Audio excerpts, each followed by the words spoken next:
படிக்கிற காலத்தில் நாங்கள் வந்து போய் என்னென்னலாம் வைத்தியர்கள் என்னென்ன பண்ணுறாங்கன்றதை பார்க்குறத நாங்களுக்கு வழக்கம் உண்டு. அப்போ பார்த்தீங்கன்னா ஒரு வைத்தியர் ஒருத்தருக்கு வந்து பைல்ஸால் துடிச்சிட்டு வந்துட்டு இருந்தார். அவர் ஒரு செந்தூரத்தை ஒரே ஒரு குன்றிமணி அளவுக்கு, அதாவது 130 மில்லிகிராம்னு சொல்லுவோம், ஓகே, அந்த அளவுக்கு போட்டு பச்சை கற்பூரம் அதுக்கு மேலே போட்டு அதை எரிச்சிட்டார். அது எரிஞ்சு முடிஞ்ச பிறகு அணைஞ்ச பிறகு ஒரு சொட்டு தேன் அதில் விட்டு அதை சாப்பிட சொன்னார். கொஞ்ச நேரத்தில் வலி குறைஞ்சிருச்சு.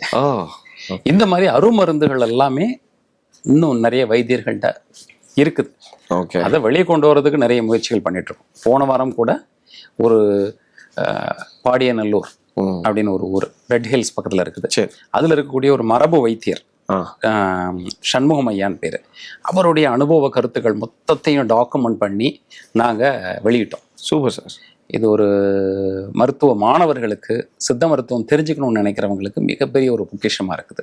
சூப்பர். எதுக்கு இது சொல்கிறேன் அப்படின்னாச்சுன்னா, இந்த மாதிரி நிறைய பொக்கிஷங்களை வெளியில் கொண்டு வரதும் நம்மளுடைய கடமை தான்.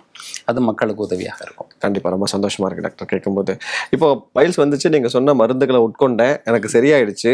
அந்த மூல குடோரி எண்ணெய் சொன்னீங்க, அது அழகா விரிவாக சொன்னீங்க. அந்த குடோரிங்கிறது வலி இல்லாமல் நீக்கக்கூடிய, ஆனால் அந்த பைல்ஸ் வந்தவங்களுக்கு அந்த வலியோட வேதனை தெரியும்.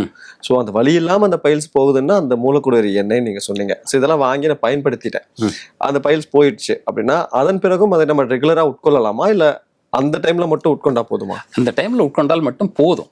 ஆனா அந்த மூலக்குடோரி எண்ணெயை வந்து தொடர்ச்சியாக பயன்படுத்தல எந்த ஒரு தவறும் இல்லை. கருணை லேகியமும் நம்ம பயன்படுத்திக்கலாம். இது வந்து கருணை கிழங்க நம்ம வந்து பயன்படுத்த முடியாதவர்கள் இந்த கருணை லேகியத்தை வாங்கி கூட நம்ம பயன்படுத்தலாம்.